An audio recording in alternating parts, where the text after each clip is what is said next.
Da comienzo Voz Alternativa. Es hora de analizar sin límites de líneas partidistas y sin estridencias. Ya con ustedes, la socióloga internacional Marcia Rivera. Esto es Voz Alternativa. Muy buenos días, amigas y amigos. Espero que todos tengan un día muy feliz y muy lindo. Dicen que en Puerto Rico hoy va a estar lloviendo, así que en buena parte del país. Acá yo estoy en Montevideo, estoy hoy en mi chacra donde practico la agroecología y estoy montando ese proyecto que en algún momento les hablaré más de él, de un proyecto de economía circular, estudiándolo. Ya van 3 años y medio en este proyecto, estudiándolo para luego poder escribir sobre esta experiencia maravillosa, ¿verdad? Hoy tenemos un día seminublado, pero que no va a llover, que pinta muy lindo, que ya se siente que llega la primavera, porque hasta ahora ha sido un frío terrible, así que estoy bien contenta con eso. En el día de hoy, en la región, hay ¿verdad? Un proceso muy importante para muchas personas, incluyéndome, preocupante, que es la toma de posesión del presidente Javier Milei en la Argentina, que ha hecho unas propuestas que estamos prácticamente seguros de que no va a poder llevar adelante, por suerte, con la virulencia que él las ha planteado, ¿verdad? De prácticamente disolver el aparato estatal argentino. Y eso en cualquier país es algo que hay que hacerlo con mucho cuidado porque es muy fácil desinstitucionalizar y muy difícil crear instituciones y hacerlas que funcionen bien. De todas maneras, mis expresiones son de gran afecto hacia el pueblo argentino, que a mí me acogió muy bien durante los 8 años que estuve viviendo en Buenos Aires y que conozco, una sociedad que conozco mucho y tengo, ¿verdad?, la preocupación genuina por lo que allí pase. Yo espero que al país le vaya bien, yo espero que pueda superar los problemas económicos fundamentalmente que tiene en este momento, atajar la inflación.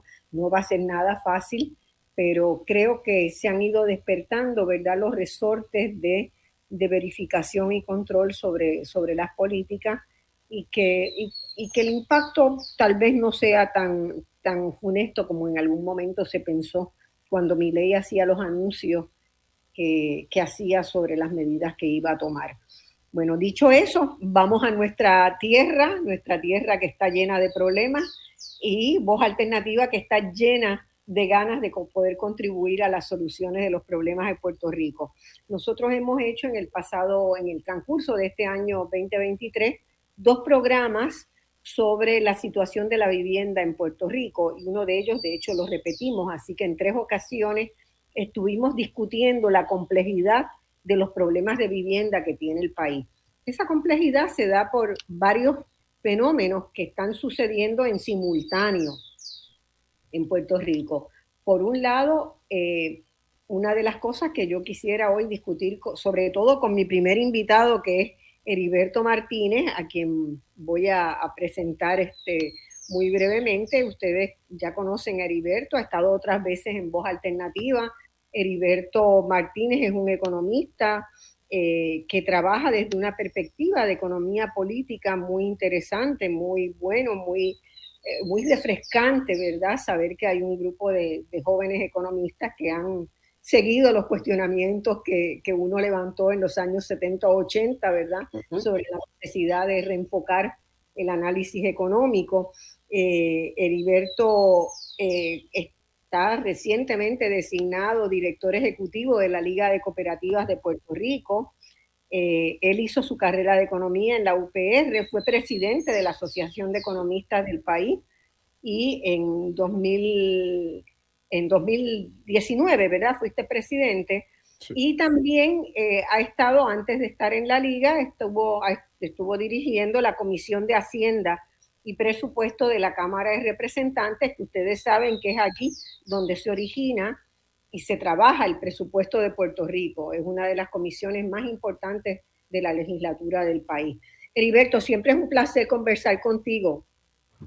Marcia, saludos, gracias por la invitación. Un saludo para todo tu público en Radio Isla. Y nada, un fondo muy bonito allá en Uruguay. Me uno a tus palabras En algún momento yo voy a hacer un programa recorriendo la finca, ¿verdad? Es una finca chiquita, pero demostrando que en un espacio relativamente pequeño, una familia de 6 o 8 integrantes puede comer todo el año, que las cosas se pueden hacer reciclando todo. Aquí todo es reciclado. Incluso la propia unidad de la vivienda es una unidad de contenedor y medio, de un contenedor y medio y una terraza añadida, una terraza cerrada añadida y 2 terrazas laterales que son galerías de cultivo, que combinan jardín con siembras, ¿no? Entonces hay una combinación de interés estético con diversidad de la producción. Y la diversidad de la producción te asegura que no tienes que usar pesticidas, por ejemplo, porque las plantas tienen propiedades que cuando las pones juntas y las organizas juntas, se retroalimentan, como es la cooperación y la solidaridad. Por eso es tan importante, ¿verdad?, en la vida de los seres humanos la diversidad, porque los talentos y capacidades de uno son distintas de las de los otros. Así que yo estoy haciendo, esto es un experimento social que comencé hace 3 años y que ya está maduro. Ya empezamos a recibir visitas de grupos de estudiantes y de personas interesadas en Tengo el que visitarte mismo. allá. Tienes que visitarme acá, y ahora que hay un contacto muy fluido que va a haber un contacto de aquí en adelante mucho más fluido con el cooperativismo uruguayo, pues va a ser importante que tú vengas por estos lados. Mira, Marcia, te quería comentar bien breve sobre eso. La semana pasada estuve en Honduras, y allá en la conferencia regional del continente para la Alianza Cooperativa Internacional, y allí pude conocer a mi equivalente en Uruguay, en términos de lo que es la Confederación de Cooperativas de Uruguay, también de Argentina, y pudimos dialogar mucho sobre la situación en el Cono Sur. Bueno, vamos a tener a la presidenta en el programa en el segundo segmento, así que va a estar con nosotros ella también, y va a ser yo lo que quiero es provocar esa conversación entre ustedes, además, profundizarla, ¿verdad? Porque Uruguay tiene muchos sectores, y por eso después de leer lo que tú me mandaste de que estabas en Honduras inicialmente, y saber que también de Uruguay se participa en esos espacios, busqué la ponencia de Alicia Maneiro, que es la coordinadora de CUDECOP, la presidenta de CUDECOP de Uruguay, y la llamé y la invité al programa para que conversara contigo. Así que en breve ella va a estar conversando. Yo sé que habían otros participantes de Uruguay también en la conferencia. El Instituto de Cooperativismo, que es como un mecanismo que está utilizando el Estado para la regulación, y estaban también compañeros de cooperativas de producción, y estaba entonces Gabriel, que es el de la Confederación, y cosas bien interesantes, Marcia. Por ejemplo, nuestro fuerte en Puerto Rico es el cooperativismo de ahorro y crédito. Ese es el más débil en Uruguay. Es el más débil y el más reciente. El más reciente. Y mira esto, el más fuerte en Uruguay es el de trabajo asociado, y ese es el más débil de nosotros en Puerto Rico. Y ahí tenemos algo que hablar, tenemos que conversar.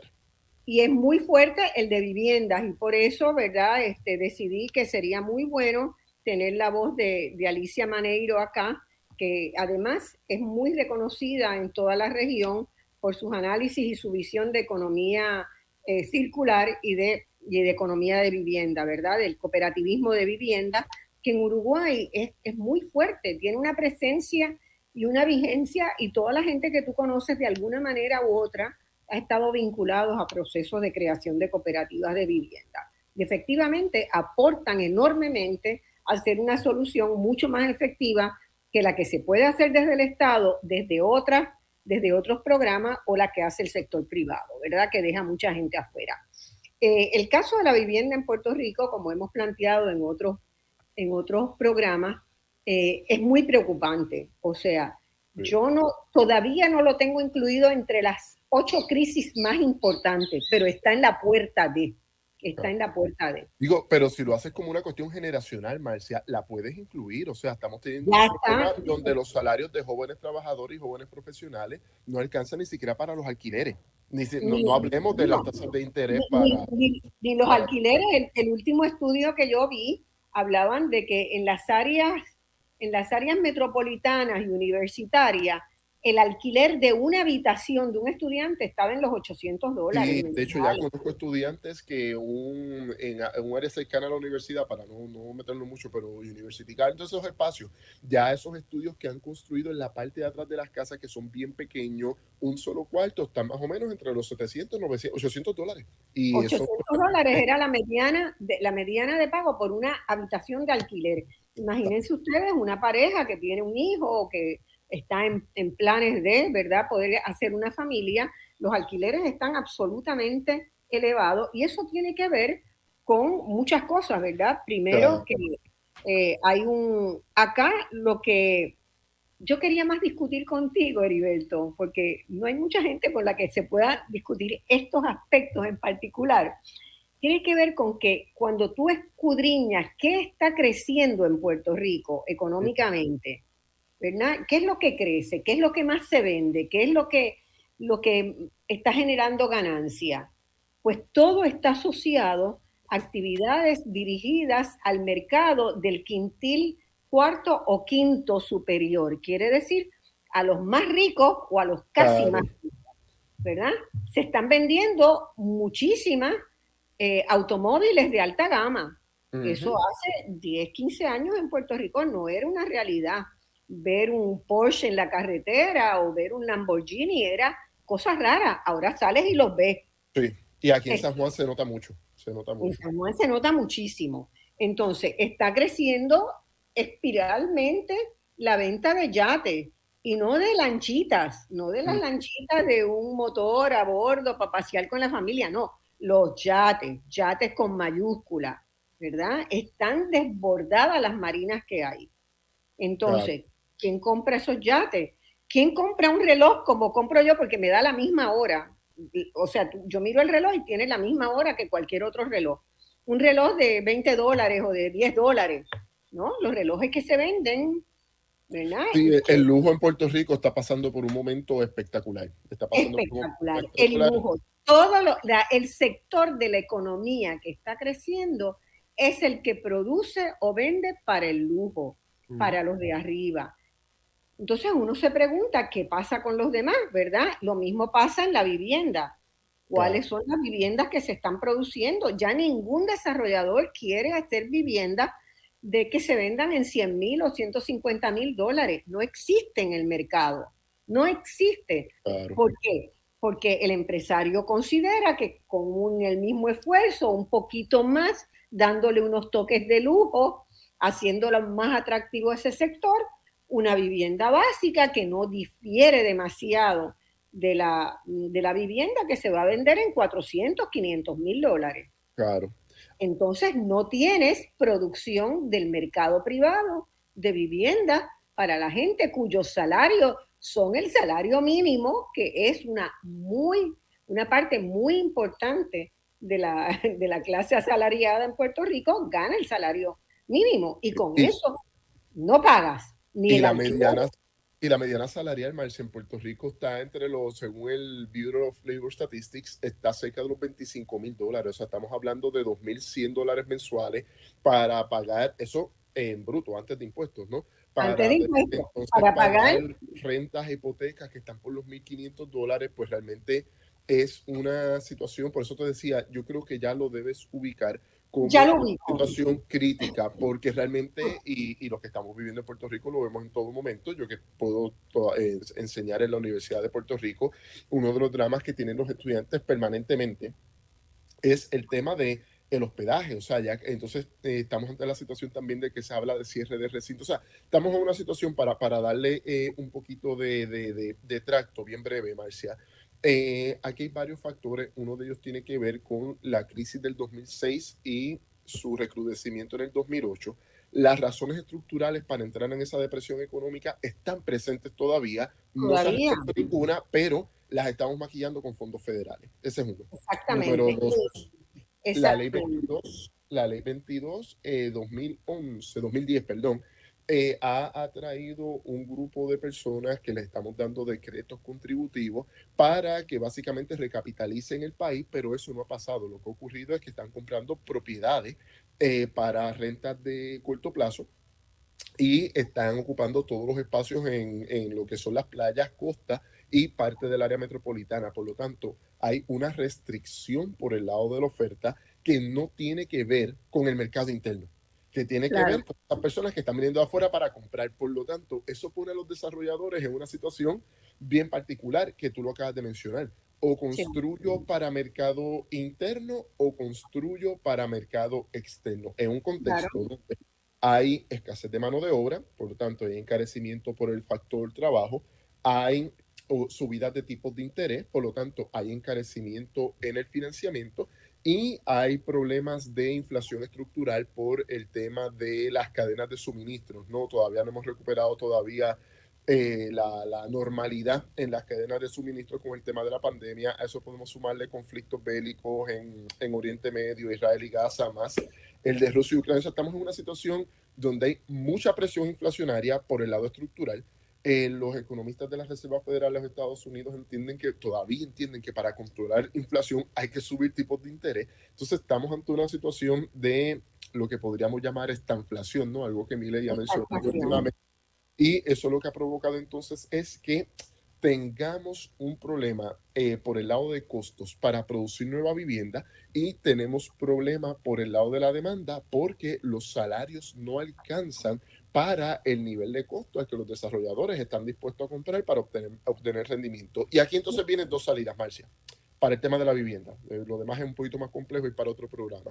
O vivienda pública financiada directamente por el Estado, ya sea porque está poniendo el dinero o porque está ofreciendo crédito, o vivienda cooperativa. Y en Claro, vivienda cooperativa puede haber mucho apoyo del Estado, pero para darte el contexto de lo que está pasando en Puerto Rico, hoy en el tema de vivienda cooperativa no hay un apoyo ni del Estado, ni del gobierno federal, ni del gobierno de Puerto Rico para el desarrollo de estas nuevas viviendas. Ayer se celebraron los 50 años, pude estar presente, de la cooperativa de viviendas San Ignacio, y sí, casi todas las cooperativas de viviendas se crearon con fondos federales en los 70 y ahora mismo, de hot, ¿no? fondo HOT y del programa HOT. Y en este momento, precisamente ahora, estoy colaborando desde la Liga de Cooperativas con una cooperativa que se llama La Gestora para Sí, sí. desarrollar un modelo de vivienda cooperativa en Santurce, pero con la situación de que hay que darles mucho acompañamiento porque hay unos temas de permiso, todo lo que tiene que ver con la parte burocrática del Estado, que no siempre es tan fácil porque no hay un apoyo decidido, ni de gobierno central, ni municipal, ni federal, para que este tipo de cooperativas florezcan. Si tuviéramos un gobierno que quiere que se desarrolle la vivienda cooperativa como vivienda asequible para familias trabajadoras y profesionales, créeme que tendríamos una proliferación mucho más pronunciada en este momento. Fíjate, Heriberto, hay un dato más que quiero añadir para que la gente se dé cuenta de la gravedad del asunto. Nuestra, nuestro estancamiento económico, ¿verdad? Comienza, ¿verdad? 2006, 2008, ¿verdad? Son los años, hay claves que nos dimos cuenta de que esto no iba bien y eso ha seguido peor, peor, peor. Pero desde el 2012 hasta marzo de este año, la banca local había ejecutado cerca de 45,000 hipotecas. ¿Qué quiere decir? Que se quedó con las casas de 45,000 familias. ¿Qué hicieron esas familias? Cuando no tienen opción de alquilar, no es una opción porque sus ingresos no le daban para Alternativa pagar. habitacional en Puerto Rico es bien difícil. Es bien difícil, es bien difícil. La mayoría de esas familias no se han hecho los estudios, pero yo estoy segura que si hiciéramos un estudio, si pudiéramos hacer un estudio de la emigración del 2010, 2012 hasta ahora, encontramos una correlación muy grande entre esos cuyas hipotecas le fueron ejecutadas, se quedaron sin vivienda, no tienen trabajo. ¿Qué puede hacer la gente? Montarse en un avión y irse. Y es Y una, por y por otro lado, ahí mismo profundizan la crisis demográfica que tenemos. claro. Nosotros, mira, varios mitos, Marcia. A nosotros nos educaron con el mito de la vagancia del puertorriqueño. Los Sí, puertorriqueños estamos alimentando los mercados laborales de la costa noreste de los Estados Unidos, Florida y Texas, y ya estamos llegando a Atlanta y Carolina del Norte con mucha fuerza. Número sí, dos, lo que estás mencionando es que a veces a nuestros políticos se les olvida que Puerto Rico es un mercado laboral abierto. Eso lo que Claro. significa es que como Puerto Rico es un territorio no incorporado / colonia de los Estados Unidos, si mañana Heriberto Martínez o Marcia Rivera quieren poner su consultoría de economía y temas de ciencias sociales en Orlando, Florida, lo que necesitamos simplemente es el pasaje de avión y la idea de llegar entonces allá y cómo lo vamos a financiar, etcétera. Pero no hay barreras Ninguna. exacto, para que este tipo de actividad se pueda hacer. Imagínense que estamos en una situación tal, y esto lo viví, Marcia, te lo cuento de propio y personal conocimiento, de que agencias de los estados vienen a Puerto Rico a reclutar directamente maestras y maestros, particularmente en el área de las matemáticas, idiomas, vienen a buscar ingenieros, vienen a buscar médicos, o sea, enfermeras, vienen a hacer un Bueno, reclutamiento directo y el pero problema grande es que participan de la economía allá, encuentran vivienda asequible allá y una vez tú compras tu vivienda es porque tienes la idea de que vas a echar raíces en ese espacio físico.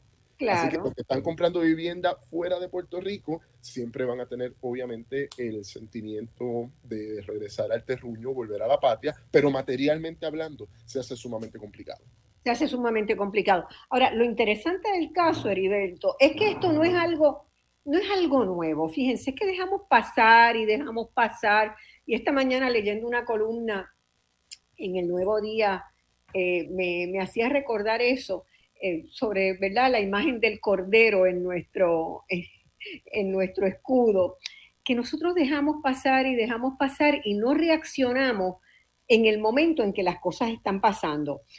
Tan temprano como en los años 50, ¿verdad?, cuando el Partido Popular está organizando su programa, su operación Manos a la Obra, ahí predominaba la idea de que Puerto Rico tenía un grave problema de demasiada gente para el territorio Sobrepoblación, de exacto. sobrepoblación. Hay un artículo que Arcadio Díaz Quiñones y yo trabajamos como base para una presentación en un congreso de LASA, hará 15, 20 años, de uno de los pilares, de las personas pilares de la creación del Partido Popular, que se titulaba Despoblar es gobernar. Y Wow. el propio partido, wow, y eso fue lo que a nosotros nos dio, el Sí, propio ese tema, ese título está provocador. despoblar es gobernar. Y ese título nos dio para realmente generar un ensayo muy cuestionador de lo que fueron esas políticas de incentivar, porque Mm, todos los que nos están escuchando seguramente tienen un tío, una tía, un primo, un familiar que emigró a Estados Unidos. Desde los años 50 para acá se estableció una corriente migratoria que fue a generar, ¿verdad?, a suplir al este de Estados Unidos de mano de obra claro. Y fue una calificada. política de Estado, como estás mencionando. Por Fue política, había una, una intención del Estado de que esto ocurriera. fue una política de Estado. Varias de mis tías que participaron con mi abuela y mi tía abuela de la industria, de lo que fue la industria de la aguja en Puerto Rico, ¿verdad? Desde lo tempranamente, una industria próspera que exportaba producción puertorriqueña hacia Estados Unidos y hacia Filipinas y tenía comercio con Cuba, una industria que la hemos estudiado y sabemos lo dinámica que fue. Pues se fueron a trabajar a las fábricas de Nueva York atraídas por un salario que era un poquito más, no era mucho más que lo que se ganaban en Puerto Rico, pero era un salario de todos los días y lo de Puerto Rico era medio cíclico, ¿verdad? Dependía de las órdenes y era, Claro, no, por la estructura económica era distinta.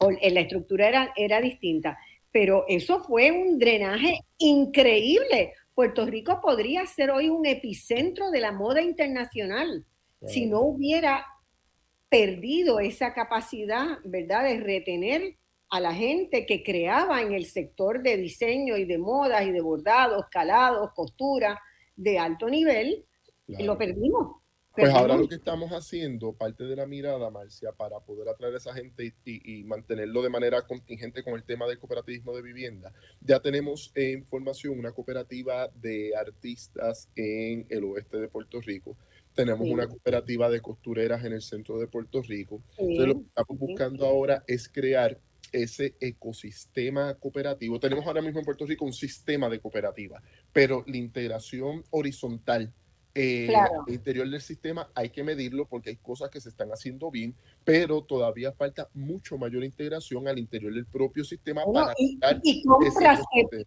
compras recíprocas que pueden hacer Eso dentro mismo. del Eso es ecosistema. lo que se está planteando. Por ejemplo, Sí, si Cooperativa X en San Juan necesita hacer uniformes para empleados, que entonces se comunique con la cooperativa de costurera para entonces fijar precios, llegar a los acuerdos, siempre entendiendo que la colaboración entre cooperativas claro.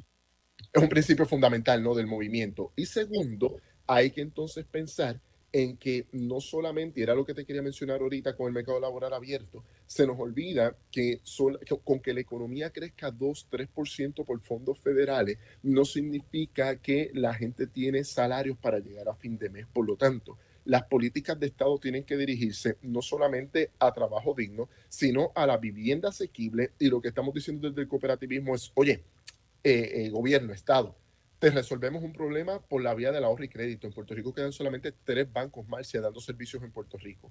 Y para sí, que los puertorriqueños fuera del área metropolitana no tengan que ir donde los usureros o donde los prestamistas y otro tipo de entidad prestataria, tenemos las cooperativas ofreciendo intereses bajísimos e intereses altos para los ahorradores. O sea, estamos resolviendo un montón de problemas. Queremos resolver el tema de la vivienda, estamos diciendo presente, pero le estamos diciendo al gobierno, necesitamos que nos deje ese apoyo porque según vamos a constituir más cooperativas de trabajo, esos trabajadores, esas trabajadoras de cooperativas de trabajo necesitan también donde vivir y con la restricción por el lado de la oferta no es una posibilidad en este momento. Por lo tanto, próximo gobierno en el 2024, el que sea, tiene que tener presente que hay unos retos generacionales, hay unos retos estructurales en la economía, los fondos federales en exceso no son para siempre, de hecho ya se están agotando y nosotros desde el cooperativismo queremos presentar una alternativa y particularmente en el área de la vivienda asequible. totalmente, totalmente de acuerdo y eso es imprescindible.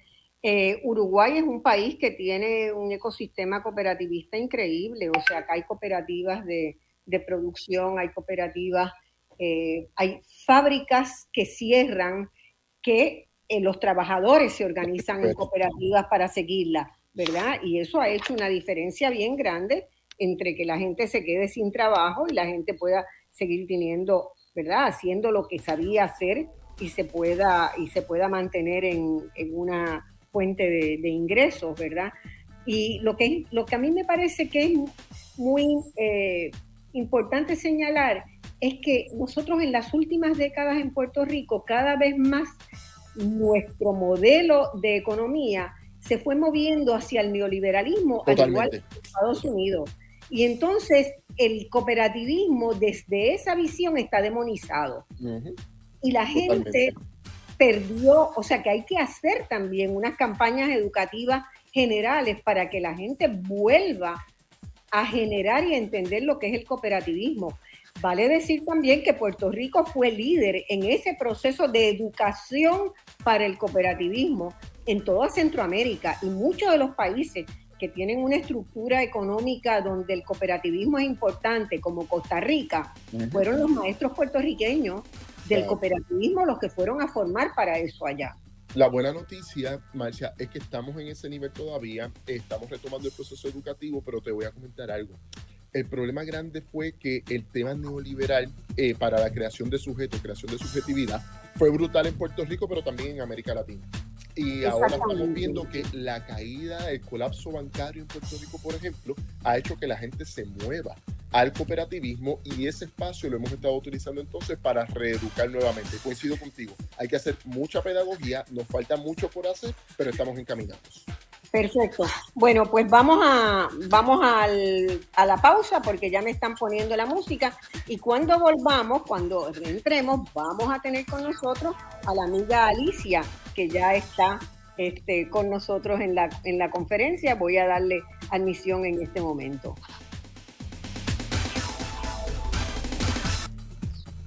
Bueno, amigos, estamos de vuelta hoy con un programa muy especial sobre la crisis de vivienda que tenemos y la opción que puede ser el cooperativismo en ayudarnos a abrir nuevos horizontes, a crear una nueva oferta de vivienda accesible y a generar una visión de la vivienda y la comunidad como algo que encarna desde la base del cooperativismo, que es la ayuda mutua y la solidaridad, ¿verdad? Principios que fueron muy importantes en Puerto Rico durante muchos años y que en la actualidad están como licuados, están como perdidos. Tenemos también en este segmento, ¿verdad?, la grata noticia de tener con nosotros a una persona muy distinguida, muy reconocida en América Latina, no solamente en su país, Uruguay, que es Alicia Maneiro. Alicia es la directora de CUDECOP, ¿verdad?, que es la organización la confederación que une al cooperativismo uruguayo. Ambos, ella y Heriberto, acaban de regresar de la Conferencia Regional de Cooperativas de América Latina que se celebró en Honduras, mencionado ya hace un ratito por Heriberto. Esos encuentros, yo he participado en algunos encuentros cooperativistas, ¿verdad?, porque es un tema que me queda muy cercano dentro del marco de mi especialidad y mi trabajo, que tiene que ver con el desarrollo humano sostenible. Para hacer esos encuentros nos permiten hacer contacto, seguir avanzando, aprender de las experiencias de otros, no repetir los mismos errores que otros repiten. Así que creo que, Heriberto, te toca darle la bienvenida, ¿verdad? Alicia presentó en esa reunión de Honduras una ponencia sobre economía circular, un tema que me es muy afín, y como les dije, tengo un proyecto aquí en una pequeña chacra de Canelones en Uruguay, donde estoy intentando demostrar cómo se lleva adelante, ¿verdad?, una producción de carácter agroecológico en forma circular, donde todo se recicla y donde todo se reusa y todo se le encuentra un mercado que está dentro del ámbito de la comunidad. Heriberto, pasa a darle la invitación. Claro que sí, Alicia, bienvenida. Tú eres el anfitrión en Puerto Rico de esto, y esperamos que realmente esas relaciones se puedan fortalecer mucho. Claro, mira, de nuevo, Alicia, bienvenida. Qué bueno entonces verte de nuevo ahora acá en un programa de radio en Puerto Rico. Pude estar, fueron como 10 plenarias en 2 días con toda esta información y compartiendo con gente de América Latina. Pude también en el espacio del aeropuerto conversar largo y tendido con Gabriel, director de la Confederación. Y nada, me percato de que en Uruguay el desarrollo del modelo cooperativo es exquisito, es amplio, es espectacular. Alicia, bienvenida. Te pregunto, ¿cómo ustedes lograron establecer un cooperativismo de vivienda efectivo en Uruguay? Digo, si es que es efectivo. Sí. Todo tiene sus matices y nada es absoluto. Primero que nada, agradecerles por la invitación. Realmente un gusto estar participando de este espacio, un gusto volver a encontrarnos, Heriberto. Creo que nos hemos visto por pantalla intensamente en estos últimos tiempos, en la elaboración de un documento conjunto que presentamos en la 23ª conferencia, bueno, y también allí en Honduras in situ. El cooperativismo uruguayo tiene una larga tradición. El cooperativismo de vivienda tiene menos años que el cooperativismo en sí. O sea, el cooperativismo uruguayo empieza a nacer fundamentalmente producto de las corrientes migratorias del Mediterráneo, y ahí empiezan a nacer las cajas de auxilio, las de consumo, y se fue consolidando un modelo solidario en donde la democracia y la ayuda mutua son fundamentales. El cooperativismo de vivienda nace en la década del 60. En realidad nace producto de la visión de unos universitarios uruguayos que viajan a Europa, especialmente a Suecia, y conocen el modelo cooperativista sueco, y entonces vienen con todo ese cúmulo de ideas al Uruguay. Y allí, Heriberto, tú tuviste la oportunidad de intercambiar con Ismael Castellanos en Honduras, que es el presidente de CCU.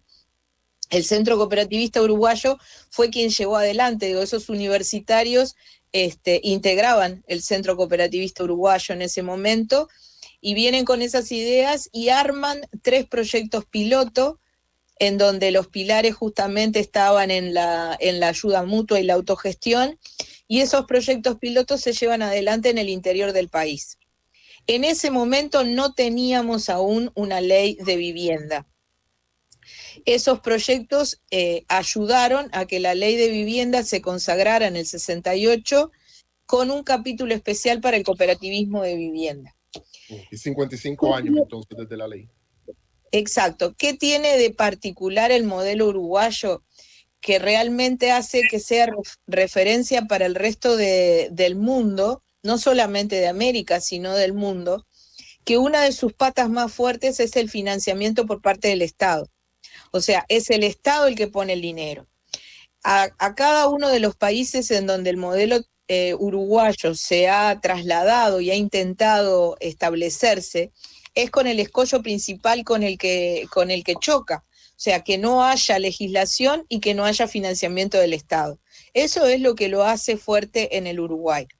Si nosotros nos ponemos a pensar el momento histórico donde surge el modelo cooperativista de vivienda uruguayo, no era el mejor para el país estaba atravesando una fuerte crisis económica, institucional y social, y sin embargo ese modelo se impone, es votado en el Parlamento y genera este cooperativismo que tiene dos particularidades aparte, o sea, reconoce el cooperativismo de propietarios que existe en el Uruguay, no es tan fuerte como el cooperativismo de usuarios.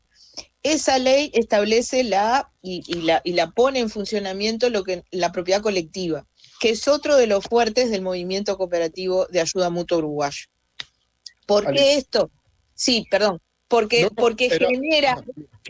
genera un respaldo y una garantía hacia el Estado, que es el que pone el dinero. Sí, dime, Heriberto, perdón. No, hace un momento le comentaba a Marcia eso mismo, de que en Puerto Rico, cuando tuvimos nuestro boom de cooperativas de vivienda, fue por financiamiento de lo que nosotros llamamos fondos federales, fondos que vinieron del gobierno de los Estados Unidos bajo un programa en específico, y en este momento estamos tratando de desarrollar otra cooperativa de vivienda. De hecho, la licenciada Irma Torres y yo estuvimos hace poco visitando los espacios donde eso se supone que vaya a efectuarse, pero le decía a Marcia que no hay un apoyo decidido hoy, ni del gobierno de los Estados Unidos, ni del gobierno de Puerto Rico, ni del gobierno municipal para el desarrollo de vivienda cooperativa. Pero hay una razón fundamental, y era lo que te quería preguntar, a ver si nos arrojabas luz.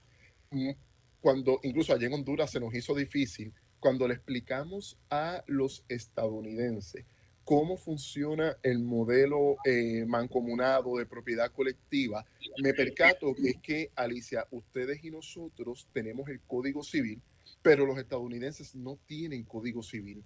Y como que se les hace bien difícil entender la mancomunidad, incluso lo que para ellos, lo que ellos entienden que nosotros llamamos cooperativismo de vivienda, ellos lo tienen por un concepto de equity, home acquisition. Es un programa bien distinto, no tiene que ver con el cooperativismo.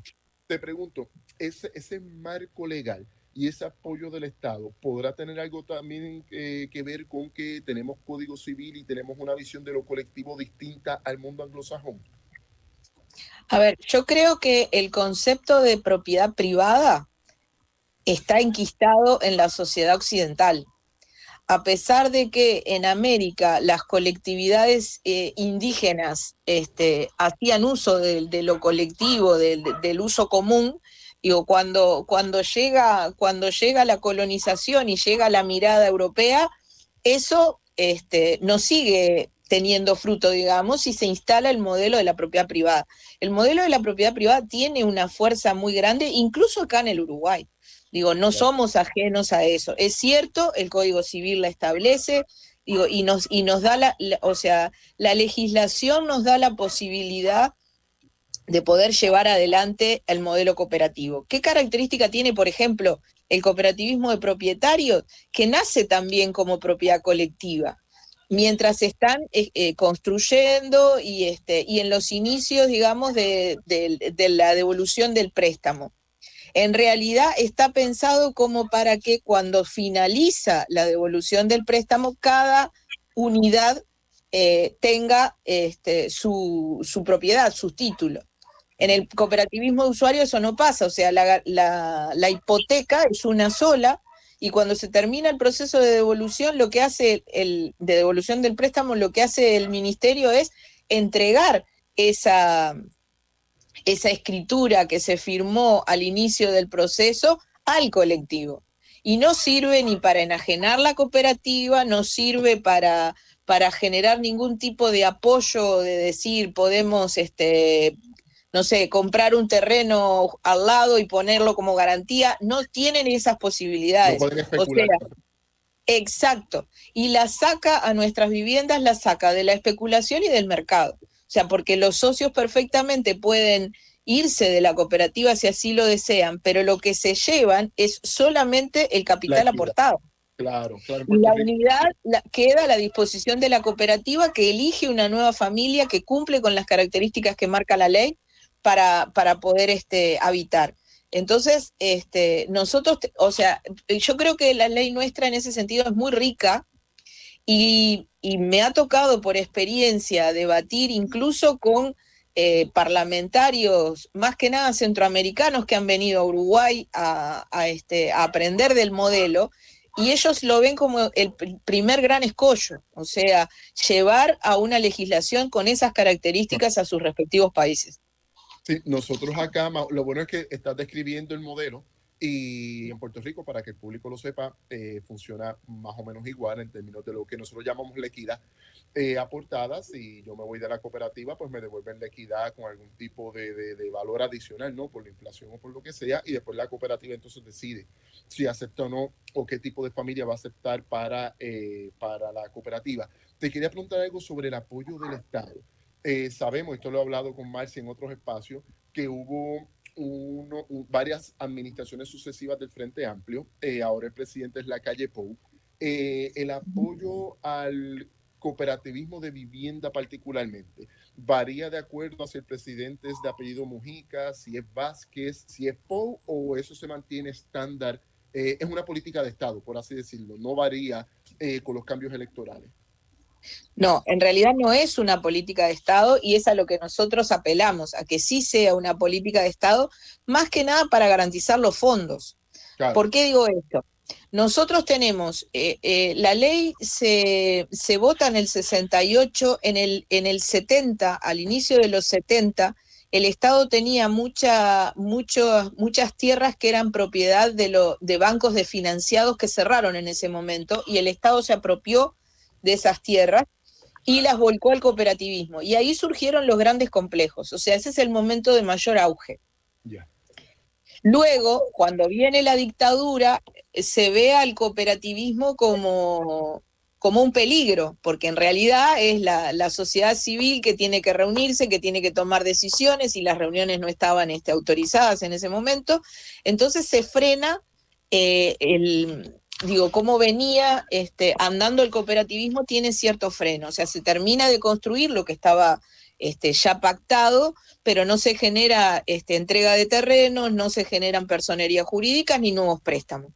Cuando vuelve la democracia, ahí vuelve otra vez a ponerse a andar el mecanismo, pero en realidad los terrenos eran un problema. O sea, lograr terrenos, porque ya el Estado no quería poner terrenos. Sí, reformas agrarias y cosas así ya no estaban de moda. Exacto. Y entonces el movimiento tuvo distintas manifestaciones, incluso de ocupación de terrenos acá en Montevideo, para forzar terrenos que estaban, que eran aptos como para construir y que no se estaban usando, y entonces lo que se pretendía era forzar a que se entregara terrenos. En 1990 llega Tabaré Vázquez a la Intendencia de Montevideo y genera la cartera de tierras.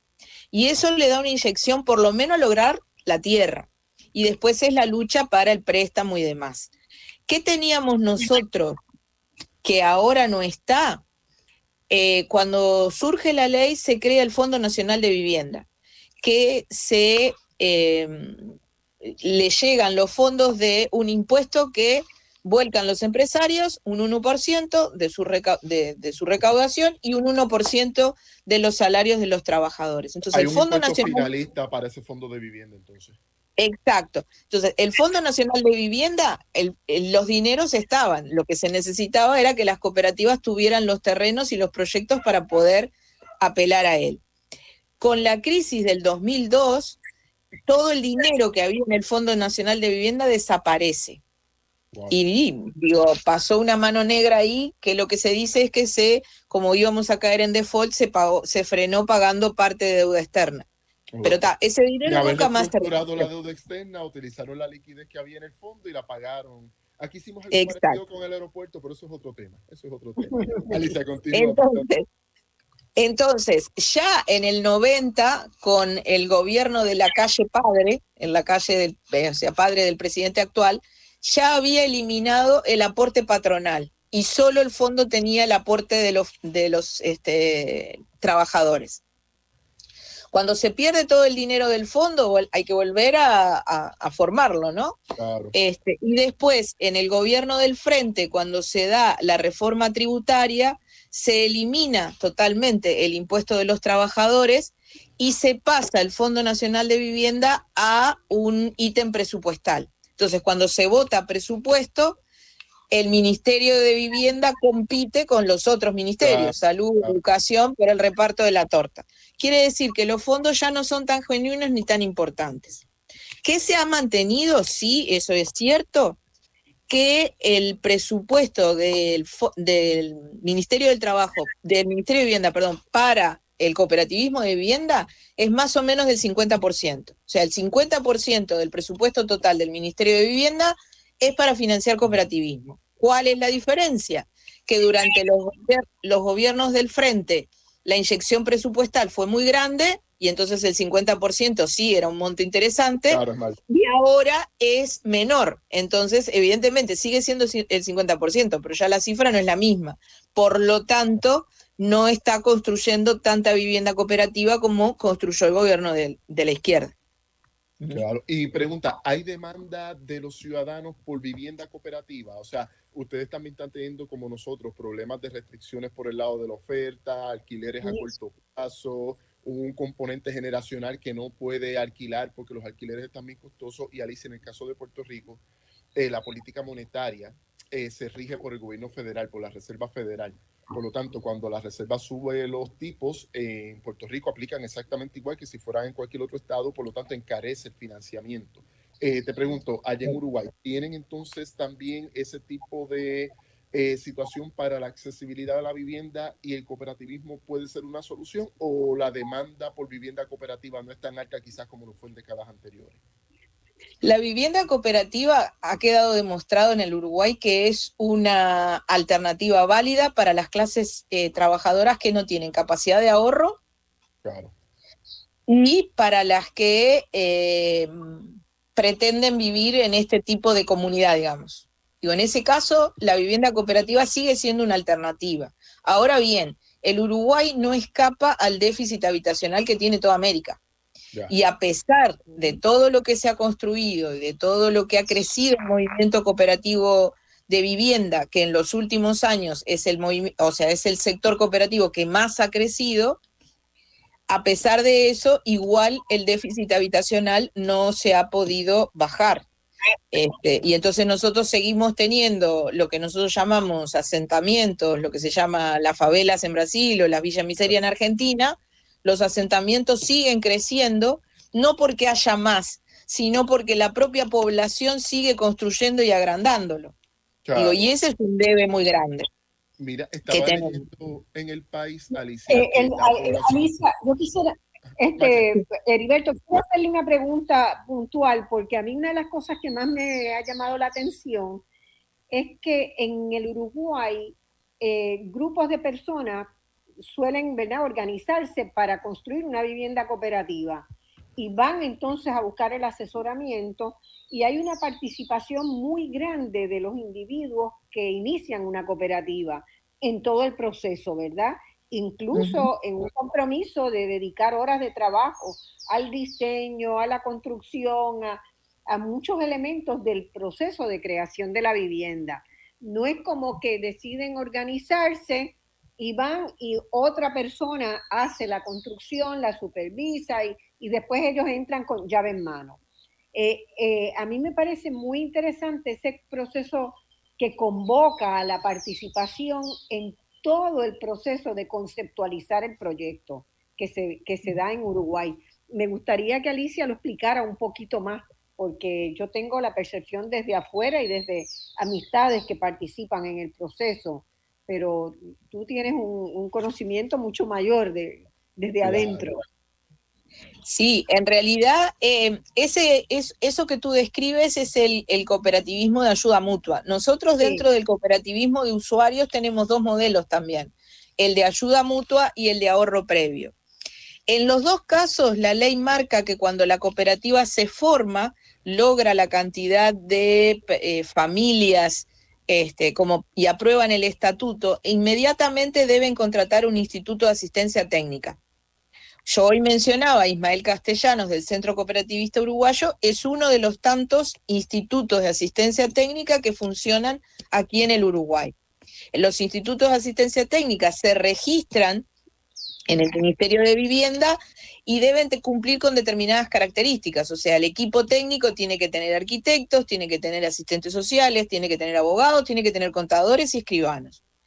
Y hacen el proceso junto con la cooperativa, es decir, el Instituto de Asistencia Técnica, una vez contratado, comienza con el grupo social que se armó a pensar el proyecto. Cuando tienen el terreno, que generalmente si es de acá de Montevideo, el terreno lo otorga la propia intendencia, la cooperativa está obligada a custodiar el terreno para que no sea ocupado por otras personas ajenas a la cooperativa. Y se arma el proyecto constructivo de acuerdo a la cantidad de familias y el terreno del que están custodiando. Una vez que el proyecto está armado, hay todo un proceso de trámites dentro del Ministerio de Vivienda que, cumplido ese proceso, lo lleva a ser parte de un sorteo. En estos últimos tiempos los sorteos son 2 veces al año, uno en julio y otro en diciembre.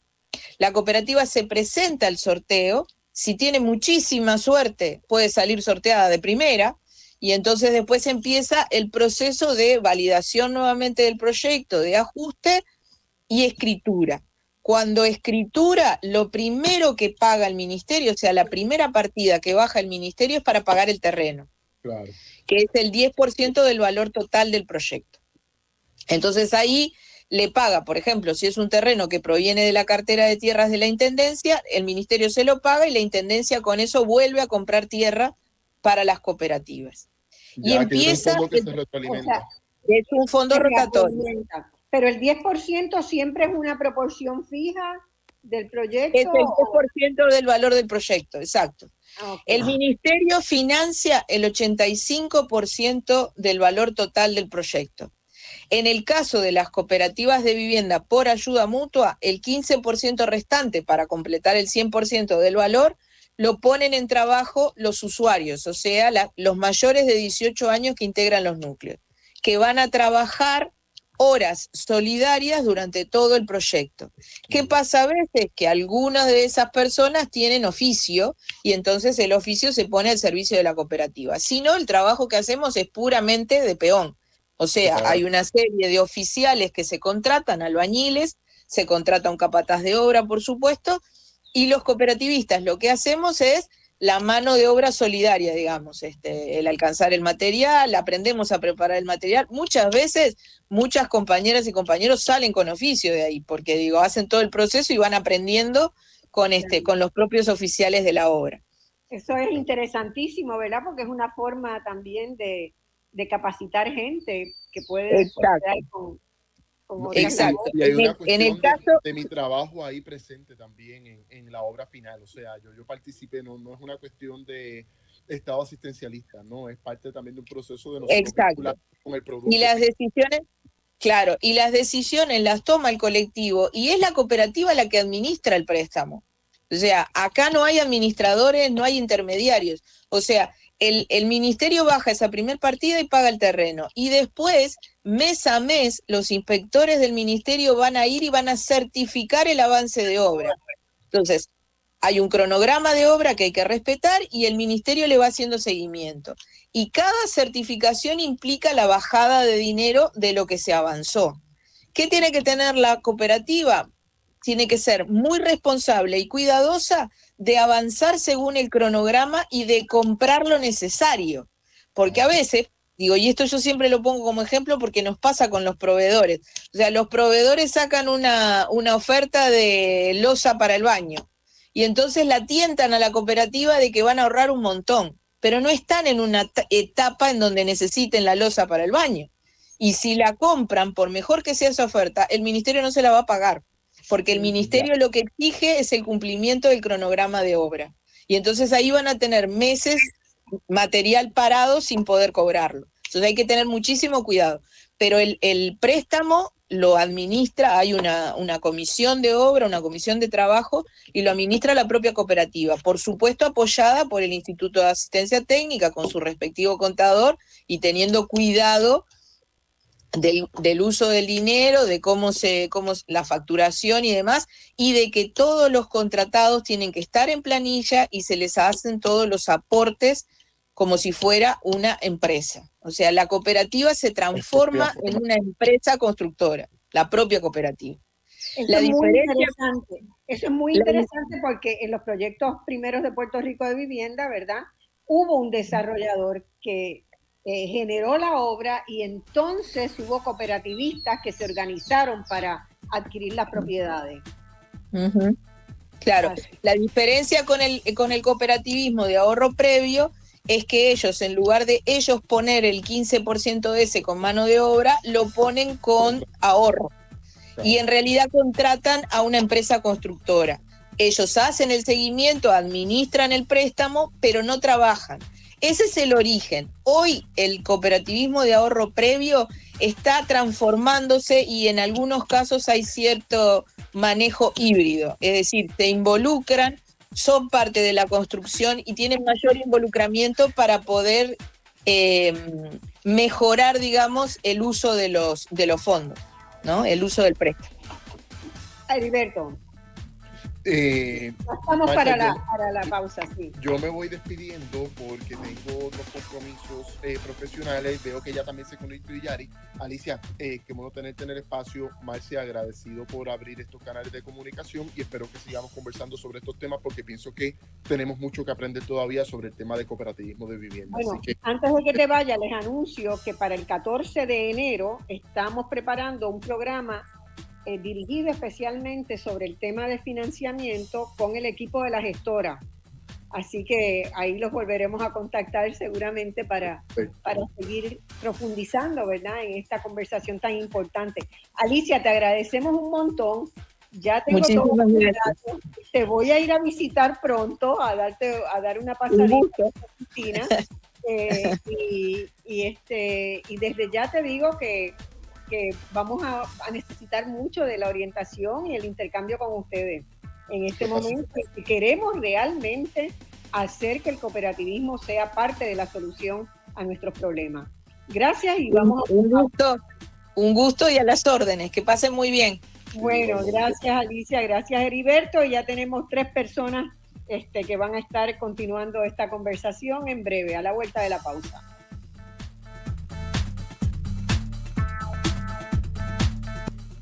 Bueno, amigas y amigos, estamos para entrar en la segunda hora. Antes de entrar en la segunda hora de este programa sobre la crisis de vivienda que tiene Puerto Rico y la posibilidad de utilizar las herramientas del cooperativismo para alcanzar soluciones idóneas para que tanta gente de los sectores que no tienen acceso a una vivienda hoy puedan conseguirlo, quiero decirles que escuché el anuncio del libro de memorias de Sila María Calderón y que el próximo domingo este programa va a estar conversando con ella y con otras personas que van a estar en el panel sobre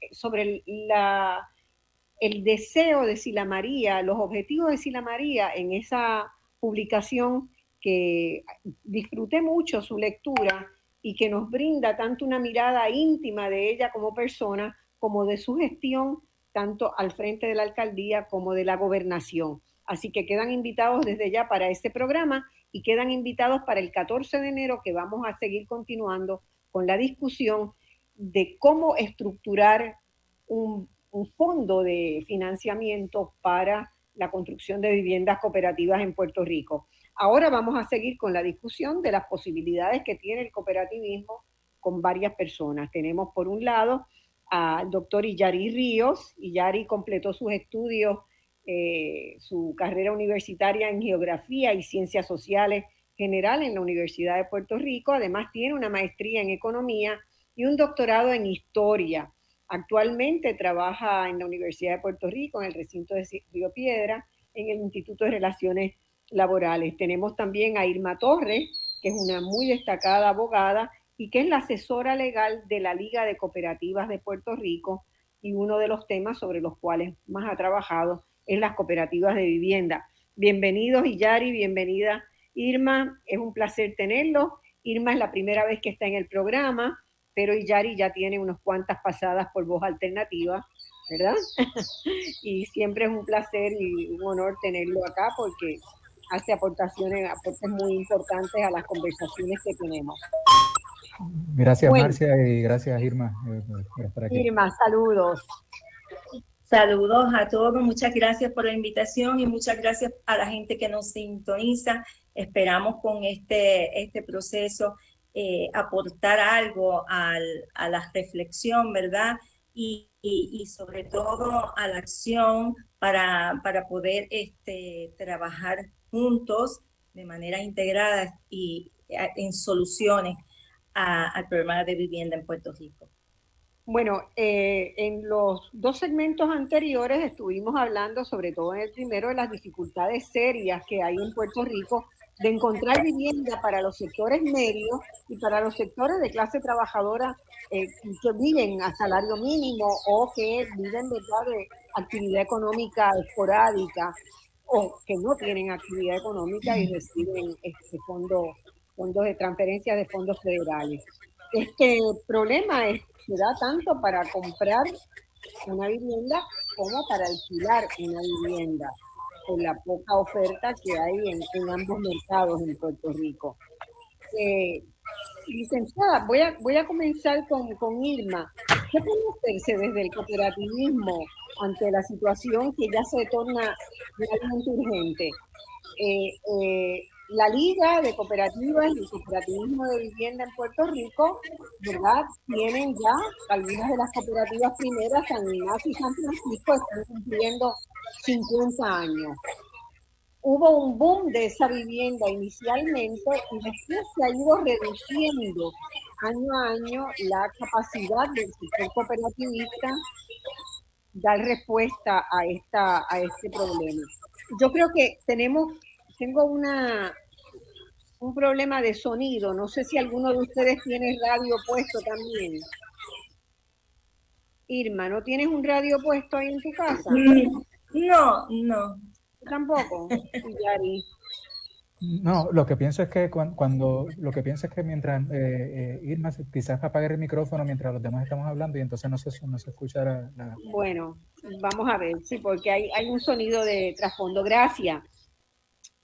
Pero quiero que Irma comience ahí en cómo, ¿verdad? Dentro del movimiento cooperativista, ¿cómo podemos explicar estas lagunas? ¿Por qué no se siguió, verdad, la tendencia y el compromiso con la vivienda en el sistema cooperativista? Pues mira, lo que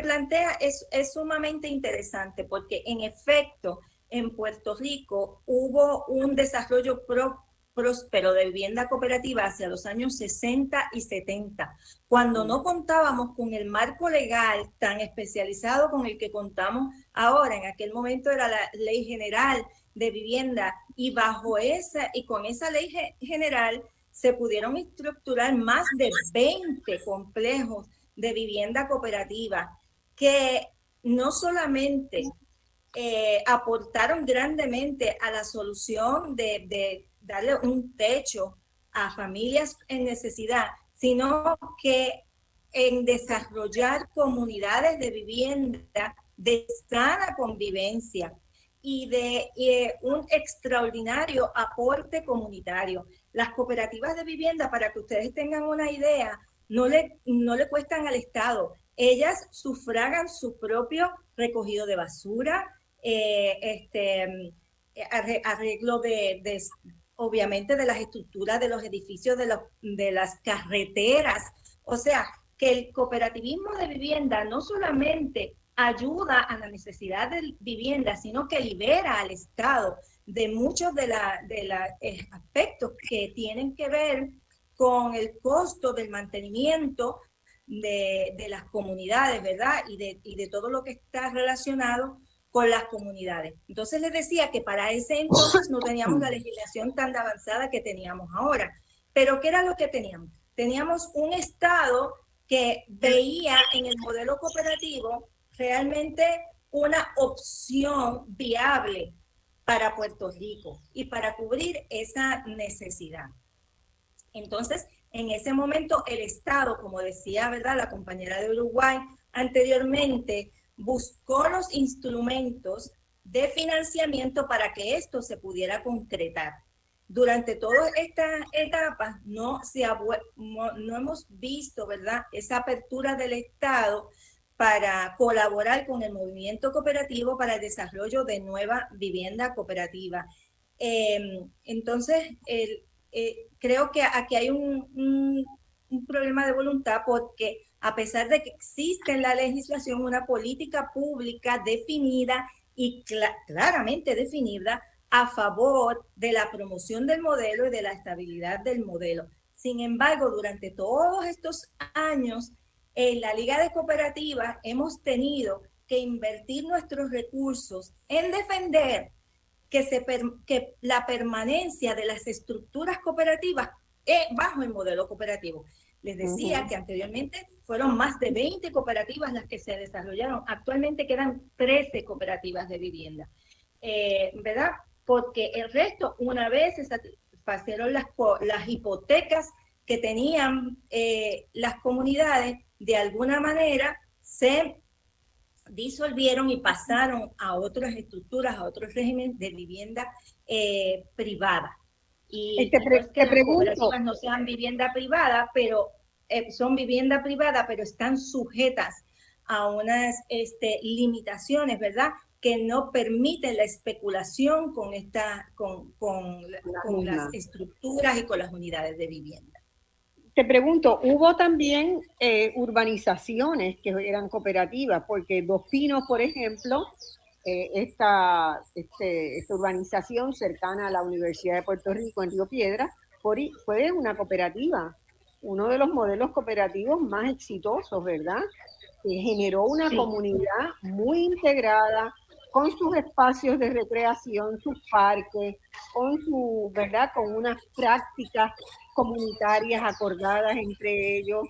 Por ejemplo, no poner verjas, que fue una de las cosas más sobresalientes, ¿verdad? En un país donde todo lo que la gente quiere en primera instancia es poner una verja alrededor de su propiedad para que no entre nadie. En Dos Pinos se mantuvo por muchos años. Yo no sé si todavía existe, pero no veo verjas en Dos Pinos. La práctica de un acceso más comunitario a la vivienda, y la forma de pensar la ciudad y la habitabilidad de un barrio. Y eso me parece... También en Caguas había dos que eran urbanizaciones, que tenían Villa María y Villa Victoria, que eran urbanizaciones y fueron desarrolladas bajo el modelo de vivienda y administradas durante muchos años hasta el saldo de las hipotecas por la estructura cooperativista. Entonces, esas optaron por dejar de ser cooperativas cuando todo el mundo pagó la hipoteca. Correcto. Ok. Y me imagino, me pregunto, y quizás Yari vive en una cooperativa, ¿verdad? Tú te has criado creo que desde hace muchos años vives en vivienda cooperativa. Y sería bueno también contar con la vivencia, ¿verdad?, que tiene la gente de cómo se puede mejorar, si es que hay que mejorar, de cómo se puede hacer una nueva propuesta de cooperativismo en el campo de la vivienda en Puerto Rico, Yari. Sí, yo, sí, soy criado en una cooperativa de vivienda y formado en una cooperativa de vivienda. Yo llevo viviendo en cooperativas de vivienda aproximadamente, más de 30 años. Así que la mayor parte de mi vida he estado residiendo en cooperativas de vivienda y soy producto pues, del cooperativismo, ¿verdad? Y me ha dado unas oportunidades que yo pienso que sería muy difícil que hubiese tenido si no hubiese estado residiendo en una cooperativa de vivienda. Y es que las cooperativas de vivienda cumplen una función social sumamente importante y sobre todo que están o fueron concebidas, ¿verdad?, en la década del 70, como señalaba la licenciada Irma Torres, pues para satisfacer una necesidad de techo a familias que por un lado no eran elegibles para participar de programas de vivienda pública, pero por otra parte tampoco tenían los ingresos suficientes, ¿verdad?, para comprar una casa. Y en términos generales, los sectores que más se beneficiaron de ese modelo de cooperativa de vivienda fueron los adultos mayores, parejas recién casadas, familias de jóvenes asalariados con hijos, familias con recursos económicos limitados o ingresos totalmente comprometidos, ¿verdad? Y mujeres solteras o jefes de familia que tenían bajo su responsabilidad el cuidado de algún dependiente, ¿verdad? Y entonces se adopta el modelo de cooperativas mancomunadas, que bueno, que todos los socios de las cooperativas somos dueños de la cooperativa, ¿verdad? Y tenemos entonces el derecho al uso de un apartamento y que nos ofrecía una protección para tener techo seguro en la medida en que las unidades de vivienda donde nosotros estábamos residiendo pues no eran una mercancía, ¿verdad? El propósito era tener, satisfacer una necesidad concreta y no podíamos hacer transacciones con ellas en el mercado porque era de la cooperativa, ¿verdad? Los dueños de esas estructuras. Así que ofreció una protección sobre todo al sector financiero, ¿verdad? Al sector bancario que comentabas ahorita, Marcia, cuáles eran las razones posiblemente para que no se construyeran más cooperativas de vivienda. Pues una de las contenciones que yo tengo es que en la medida en que la economía de Puerto Rico se va teniendo ¿verdad? una inclinación o el sector financiero está teniendo una mayor participación en la actividad económica, pues construir cooperativas de vivienda mancomunada pues no resultan beneficiosos, no resultan rentables para ese sector financiero, para ese sector bancario, porque son unidades de viviendas a través de las cuales no puede hacer transacciones no pueden ganar. No pueden obtener no ningún pueden beneficio. Ganar más allá del interés ¿verdad? Que se ha pagado durante... Sí, y bueno, en el caso de las cooperativas de vivienda mancomunada, en las que se crearon en la década del 70, y la licenciada Irma Torres me puede corregir, fueron cooperativas de vivienda donde el Departamento de la Vivienda de Estados Unidos participó activamente, ¿verdad?, en el desarrollo de esas viviendas, incluso las subsidió a través del pago de unas tasas de interés más bajas, de manera tal de que las familias que tenían unos recursos limitados pudieran tener acceso a un techo seguro sin la amenaza de que lo fueran a ejecutar por un banco, por una institución financiera, y pagando rentas muy módicas. Por ejemplo, yo resido ahora en una cooperativa de vivienda y digamos que yo pago alrededor de $350 aproximadamente, ¿verdad?, por un apartamento con 3 cuartos, sala, comedor, cocina, cable TV incluido, 2 estacionamientos, guardia de seguridad, un parque pasivo con pista de caminar, cancha de baloncesto, ¿no? Si se me daña si tengo algún desperfecto en el apartamento de plomería, de electricidad, etcétera, los empleados de la cooperativa vienen a repararlo, no tengo que pagar un plomero, no tengo que pagar un electricista. Así que ciertamente son muchos los beneficios que uno deriva de las cooperativas de vivienda mancomunada. Y eso, fíjense, yo creo que la mayor parte de la población no sabe de eso, de esa posibilidad. Sí, de hecho, y además ubicado, Marcia, que no lo comenté, en una zona céntrica del área metropolitana, ¿verdad? Estoy a 15 minutos del trabajo, estoy a 15 minutos de las escuelas de mis hijas, ¿no? Así que desde esa perspectiva, yo pienso que el modelo de cooperativas de vivienda mancomunada debe continuar promoviéndose, ¿verdad? Y retomarse esa iniciativa, sobre todo en un contexto donde hay una gran necesidad de vivienda en el país. Sí, como les decía, en aquel entonces la Administración de Fomento Cooperativo facilitó que ¿verdad? Que hubiesen unos programas de financiamiento del gobierno federal, que entonces facilitaba el financiamiento de una sola hipoteca a la cooperativa, que era colectivo, ¿no? Así que en este caso, la cooperativa era la que obtenía el financiamiento y era la dueña de toda la propiedad. Obviamente la cooperativa conformada por los socios, ¿verdad? Entonces, la propiedad es colectiva, es de la cooperativa. Eso es lo que se refiere cuando habla de vivienda mancomunada. Así que las unidades de vivienda, que son aquellos espacios que son susceptibles de aprovechamiento independiente, pues entonces son las que se le adjudican a los socios, que a su vez hacen aportaciones económicas a la cooperativa para el pago de la hipoteca y sufragar entonces los costos de administración y mantenimiento del inmueble. O sea, eso es cuando hay espacios que se pueden utilizar para oficinas, para negocios, dentro del mismo edificio. Es que siempre, aunque no hayan esos espacios, hay elementos comunes, como por ejemplo la tierra, los pasillos, la estructura misma, los ascensores, los espacios de estacionamiento, la caseta del guardia, lo que él habla, ¿verdad?, de los espacios comunes de esparcimiento de la comunidad, y también las oficinas, lo que son las oficinas de la cooperativa. Hay cooperativas que cuentan con huertos, con espacios para caminar, para hacer ejercicios, la lavandería. O sea, hay una infinidad de elementos comunes que son propiedad de la cooperativa, y es responsabilidad de los socios hacer aportaciones económicas para poder darle mantenimiento y administración adecuada. Le pregunto a los dos, ¿verdad?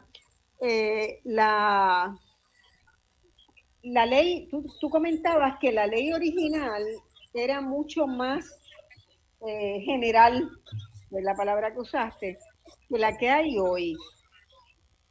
¿Qué quiere decir eso? Mirando a futuro, Yari y Irma, que ustedes han vivido la experiencia, que la han estudiado, que la siguen cotidianamente.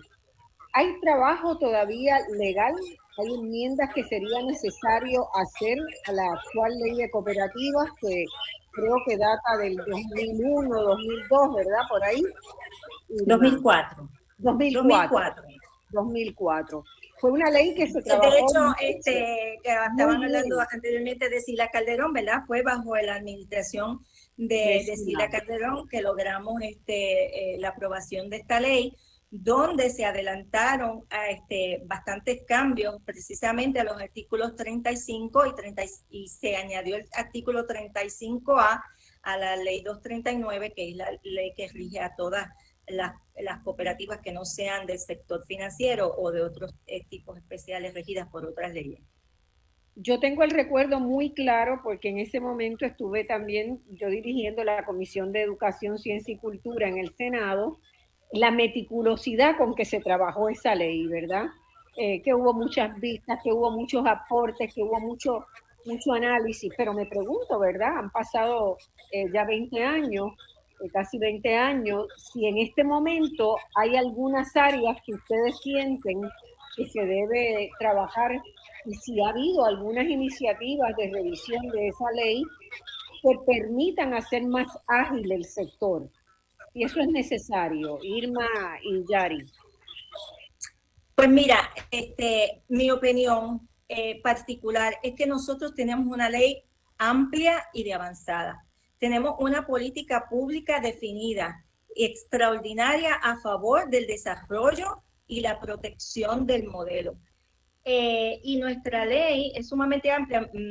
Para ponerte un ejemplo, anteriormente la compañera de Uruguay nos estaba hablando de diferentes modalidades que ellos tienen, como las cooperativas de ayuda mutua, las de ahorro previo, que ellos, ¿verdad?, estructuran para poder, de alguna manera, a tener unos tipos de organización legal que respondan a las necesidades inmediatas de de su cultura o de su historia actual en ese momento. La nuestra es una ley bastante amplia. De hecho, en Puerto Rico ha habido diferentes modalidades desde siempre de cooperativas de vivienda, cooperativas de solares, cooperativas de hogares, cooperativas de hogar en su sitio, que se le llamaban antes. Y están las cooperativas que habló el compañero, mancomunadas, y las cooperativas de titulares de vivienda. La definición de cooperativas de vivienda de la Ley 239 es sumamente amplia y señala que las cooperativas de vivienda son las que se dedican a la administración, a la compra, construcción, venta, alquiler y a cualquier otro tipo de actividad relacionada con la vivienda. Es decir, que cualquier iniciativa, ya sea que sea gubernamental, ya sea que sea de desarrollo o ya sea que sea comunitaria y para lo que sea, cabe dentro de lo que es el cooperativismo en Puerto Rico. Entonces, básicamente, lo que en nosotros nos ha estado faltando es recursos para organizar las cooperativas y tal vez pienso que un proceso de educación genuina a las comunidades, de que conozcan alternativas en el modelo de vivienda y un compromiso gubernamental y del mismo movimiento de apoyar y sustentar a esas iniciativas comunitarias es lo que nos viene faltando, porque la legislación es bastante amplia y la legislación también le da espacio por ejemplo, a la Comisión de Desarrollo Cooperativo y al mismo COSEC para que puedan estructurar reglamentación que sea necesaria para dirigir los diferentes diseños que sean necesarios de tiempo en tiempo. O sea que a lo mejor siempre las cosas se pueden mejorar, siempre se pueden perfeccionar, pero no tenemos un problema en la legislación. Déjame preguntarle a Yari. Y Yari, ¿tú piensas que se podría, para crear algo similar a un fondo de financiamiento, ¿verdad? Que en el caso de Puerto Rico puede proveer de diversas fuentes. En el caso de Uruguay ya Alicia nos explicó, ¿verdad?, cómo originalmente tenía un tariz y ahora se integró en el presupuesto del Ministerio de Vivienda, que claro, tiene la desventaja de que cuando hay un cambio de gobierno, pues puede subir o bajar. Pero pienso yo, por ejemplo, pensar en una fórmula como la de la universidad, una fórmula fija de 1% que pueda ir a un fondo nacional para el financiamiento. O sea, que es un fondo que se renueva permanentemente, porque en el caso de la vivienda la gente pagaría hipoteca. ¿Pensarías, Yari, que podría algo así generarse? Sí, yo pienso que se pueden buscar diferentes alternativas, ¿verdad?, para poder financiar más cooperativas. Yo particularmente, ¿verdad?, pienso que lo que deben formarse son cooperativas mancomunadas. Ahí podremos, pues, posiblemente tenga una opinión distinta a la licenciada Irma Torres sobre las cooperativas de titulares, que después sí podemos conversar al respecto. Pero pienso que hay alternativas para financiar modelos de cooperativos, ya sea como tú planteas, Marcia, ¿verdad?, a través de una fórmula y separar 1% del presupuesto general del país para incentivar cooperativas de vivienda. Y buscar, digamos, otros fondos, porque yo pienso que las posibilidades están, ¿verdad? Y la necesidad además está, pensando, por ejemplo, incluso en la cantidad de estorbos públicos, ¿verdad?, que hay en estos momentos en el país. Ya también existe un mecanismo, ¿verdad?, para entonces habilitar esos espacios y para diferentes usos, incluyendo vivienda, y pienso que las viviendas cooperativas mancomunadas pueden ser una opción, ¿verdad? Se pueden establecer acuerdos colaborativos entre el movimiento cooperativista y el gobierno de Puerto Rico y el gobierno de Estados Unidos, ¿verdad?, para que se incentiven esas viviendas de interés social, de manera tal de que pues las familias puedan tener acceso a las mismas. Una cosa, cuando tú mencionas, ¿qué estás pensando exactamente? ¿Un impuesto sobre las viviendas abandonadas? O que se habilite más ágilmente el gobierno para tomar esas viviendas abandonadas. Sí, lo que estoy pensando es lo siguiente, ¿verdad? O sea, nosotros sabemos que en Puerto Rico hay una necesidad de vivienda real, pero es fundamentalmente una necesidad de viviendas de interés social. Donde las personas, ¿verdad?, que tienen unos recursos limitados, pues se les hace muy difícil tener acceso a la vivienda. Y me parece que un mecanismo para satisfacer esa necesidad es utilizar las estructuras existentes, ¿verdad? Hay organizaciones que trabajan con el tema de los estorbos públicos desde la perspectiva social, como por ejemplo el Centro para la Reconstrucción del Hábitat, que han establecido, ¿verdad?, han estudiado ese tema y han señalado que mientras la crisis de vivienda se profundiza en el país, el abandono de las propiedades ha aumentado, ¿verdad? Sí, tú tienes un montón de viviendas desocupadas y un montón de necesidad de viviendas para habitar. Exactamente. Entonces, es terrible, ¿verdad? Media ciudad vacía y media población necesitando vivienda. Y de hecho el lema de esa organización es que no hayan gente sin techo ni techo sin gente, ¿verdad? Así que claro, en los últimos años se ha legislado herramientas para facilitar a los municipios y a las comunidades manejar de forma efectiva el problema del abandono de viviendas, ¿verdad? Pero esas herramientas no se han aprovechado por falta de conocimiento, por limitaciones económicas, por la presunción de que los programas de reducción de estorbos públicos son lentos y costosos, ¿verdad? Así que entre esas herramientas disponibles está, por ejemplo, Marcia, la creación de unos bancos de tierra comunitarios.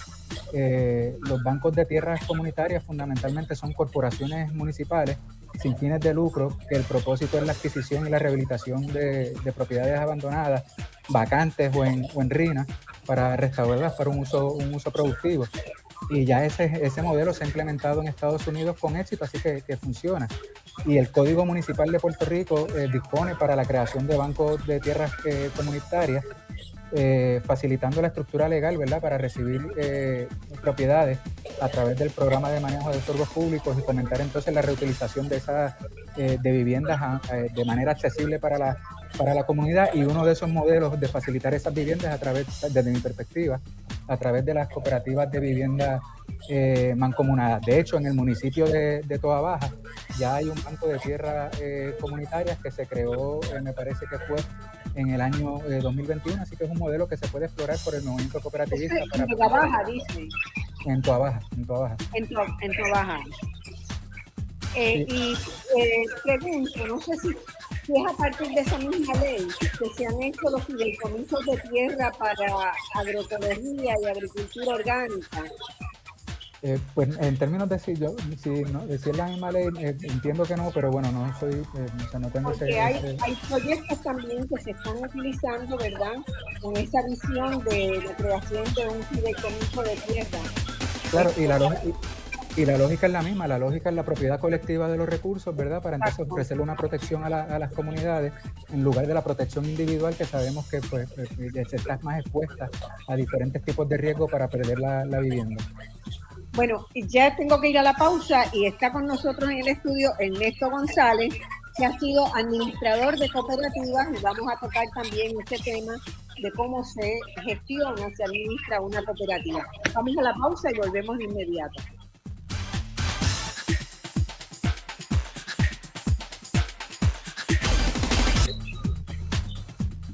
Bueno, amigos y amigas, volvemos y ahora en el último segmento de este programa de Voz Alternativa, donde hemos dedicado el programa a examinar, a tomar de donde dejamos el programa de la semana pasada de análisis de la situación grave de la vivienda en Puerto Rico, para empezar a explorar las posibilidades que tiene el cooperativismo como un factor que pueda ser un instrumento fundamental en contribuir a una solución creativa, viable, honesta, de eficacia y de eficiencia en términos de costo y de viabilidad para el grave problema del acceso a la vivienda digna en Puerto Rico.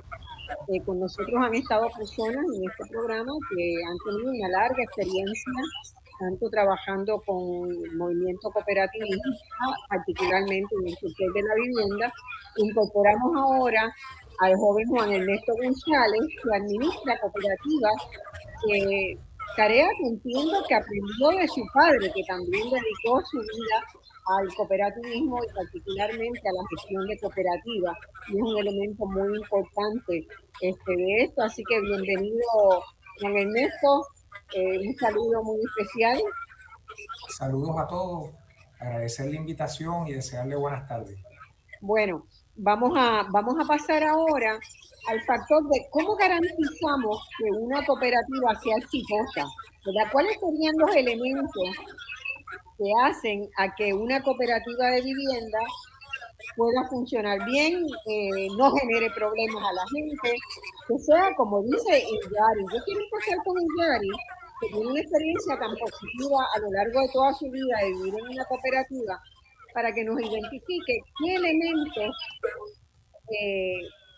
serían esos elementos virtuosos de la gestión de una cooperativa, para después ir con Juan Ernesto y con Irma, que complementen. Yari. Sí, bueno, pues desde mi perspectiva son varios, ¿verdad? Primero, en términos económicos, mi familia y posteriormente yo, ¿verdad? Nos vimos beneficiados por las cooperativas mancomunadas en la medida en que pudimos acceder a un techo seguro, a un precio más bajo de lo que uno pagaría en el mercado.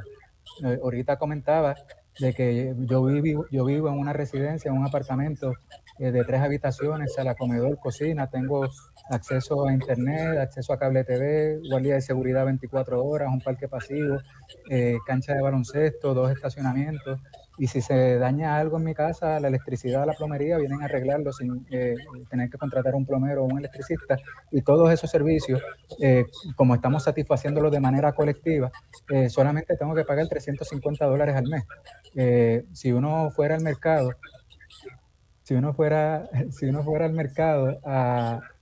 digamos, a buscar un apartamento en las mismas condiciones, ¿verdad? En el área metropolitana y con toda esa descripción, fácilmente tendrías que pagar $800, $1,000, $1,200, dependiendo del lugar donde esté y todo eso, ¿no? Eso estrictamente en términos económicos y sin, digamos, el riesgo de que el banco me vaya a ejecutar el apartamento y yo me vaya a quedar sin techo, porque el apartamento es de la cooperativa, ¿verdad? Y lo único que tengo que hacer es seguir las normas de convivencia social en la cooperativa. Si tengo algún problema para pagar la aportación mensual, pues voy a la junta directiva, que son vecinos de uno, no es el banco con gente con gabán y corbata, que no tiene ningún vínculo con uno, ¿verdad? Y se le presenta la situación y se hacen unos planes de pago mucho más flexibles de lo que lo haría un banco, ¿verdad? En términos sociales, yo tuve la fortuna de crecer en un momento dado donde la cooperativa de vivienda donde resido tenía una actividad social significativa. Se hacían noches de cine bajo las estrellas, torneos de baloncesto, habían clubes de adultos mayores, campamentos de verano, se hacían excursiones, ¿no? Diferentes tipos de actividades, fiestas de Navidad, que permitían que la gente se integrara o sea, que la comunidad se integrara en espacios comunes, ¿verdad? Y se daba ese sentido de pertenencia, ese sentido de identidad comunitaria. Y pues eso pues incidió, ¿verdad?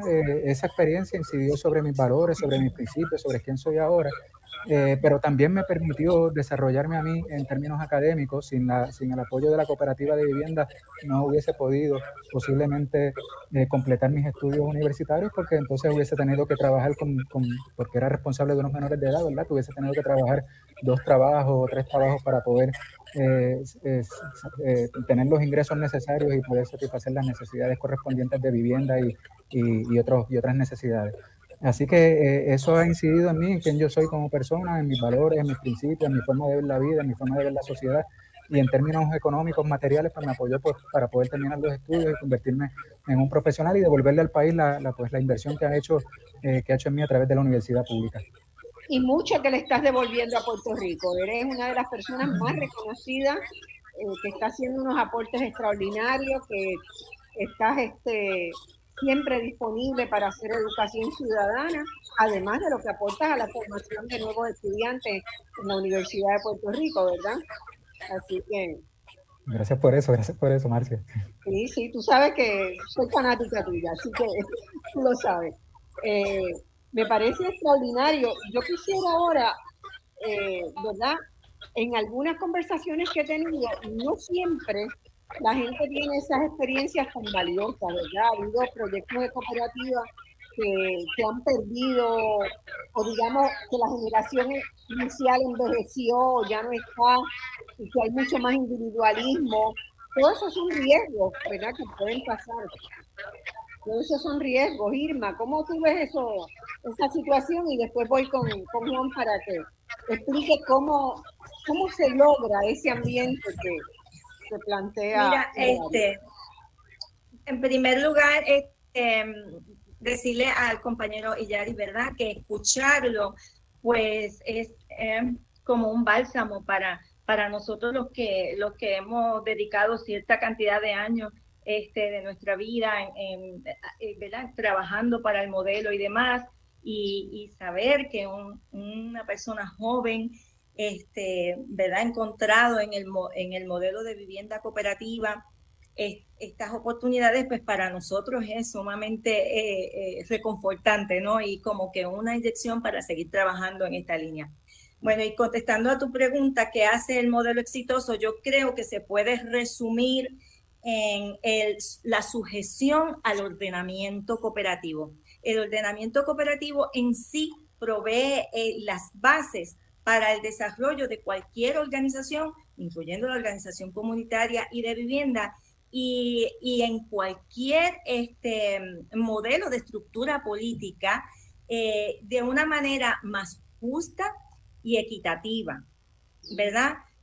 Para todos. Entonces, esta sujeción a los principios y valores del cooperativismo redundan ¿en qué? En una sana administración, porque tiene unos procesos de dirección comunitarios, participativos, democráticos, en una sana convivencia, porque están sujetos, ¿verdad?, a unas reglas particulares y a un compromiso comunitario para el cumplimiento de esas reglas y a los requisitos de este modelo, y que a la vez pues llevan a las personas a tener, y a los miembros, ¿verdad?, a tener mayor conciencia social y alejado de los procesos individualistas y demás. O sea, que entienden el modelo, lo llevan, ¿verdad?, porque hay también un principio de educación, lo llevan a entender el modelo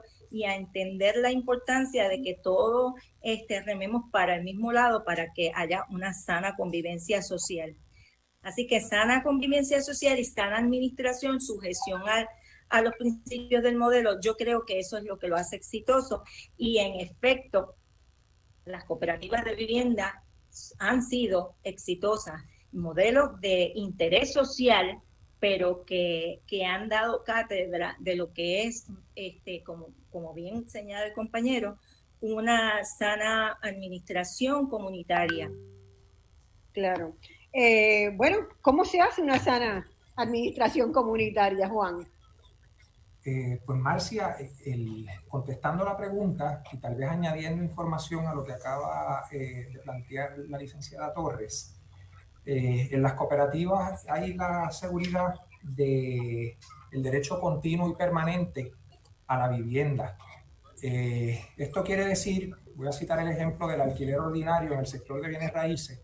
Una persona puede ser excelente inquilino, alquilando una habitación o un apartamento en el mercado de bienes raíces. No obstante, si en el día de mañana al casero le regresa a su hija luego de haber terminado un doctorado en un X país fuera de Puerto Rico, por solo citar un ejemplo, y la hija al regresar no tiene dónde vivir, independientemente del cumplimiento del inquilino con las reglas que haya puesto ese casero, él perfectamente podría decirle a ese inquilino: ha sido el mejor inquilino que he tenido, no obstante mi hija necesita dónde vivir, por lo tanto con antelación te estoy dejando saber que tienes que buscar dónde vivir.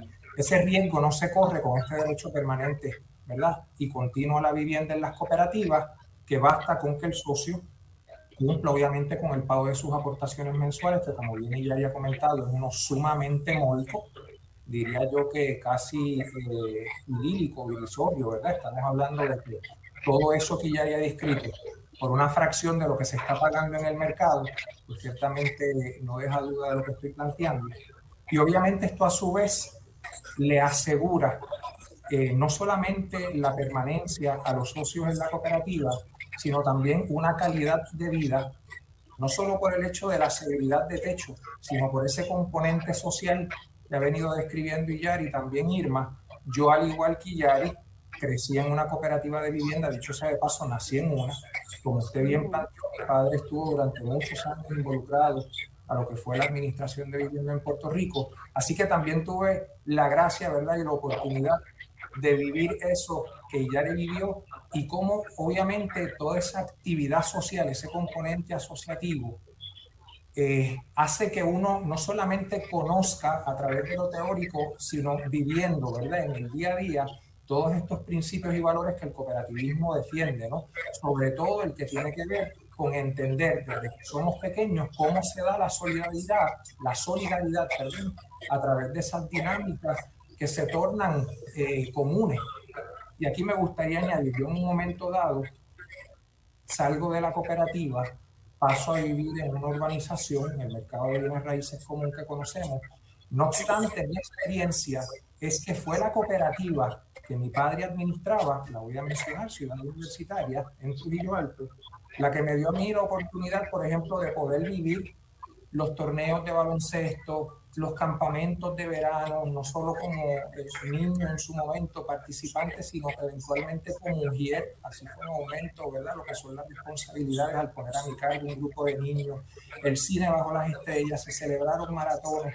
Bueno, pues toda esa actividad nos permitió crecer en un ambiente nutrido de ese aspecto social que, por ejemplo, yo no vi en la urbanización donde pasaron a mudarse mis papás cuando yo era un niño, ¿verdad?, y adolescente. Así que esas oportunidades me las ofreció el sector cooperativo.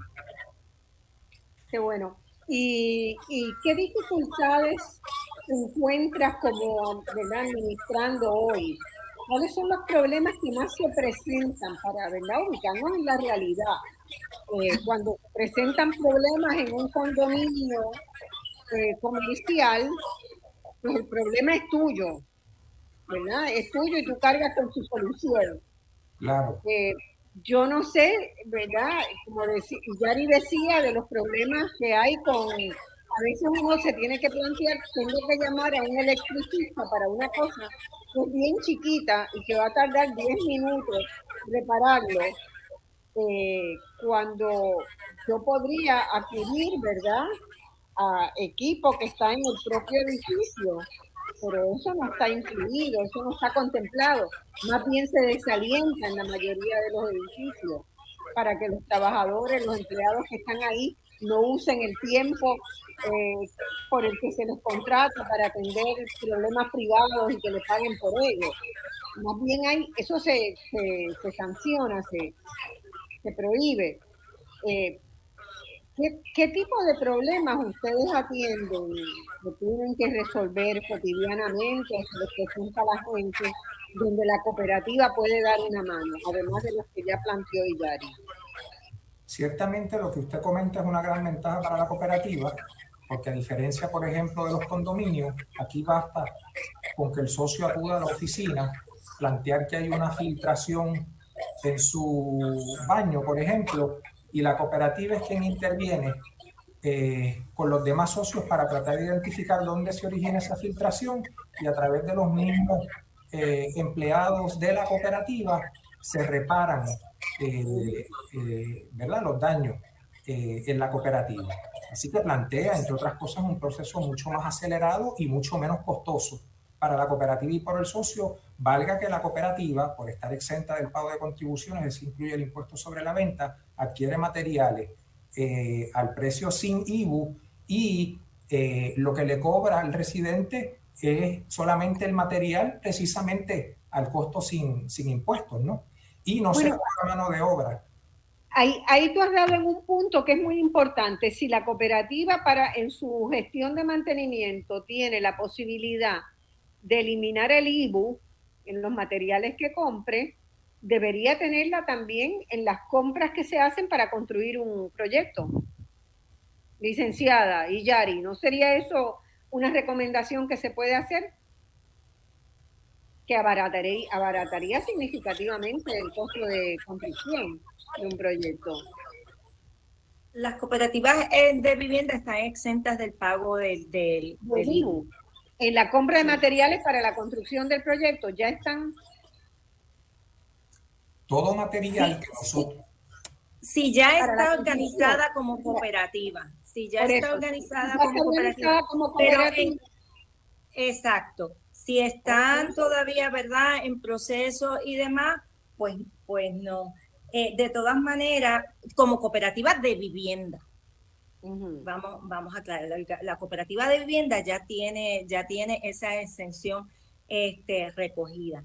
Pero en Puerto Rico tenemos una grave dificultad con que se nos honre a las cooperativas las exenciones contributivas.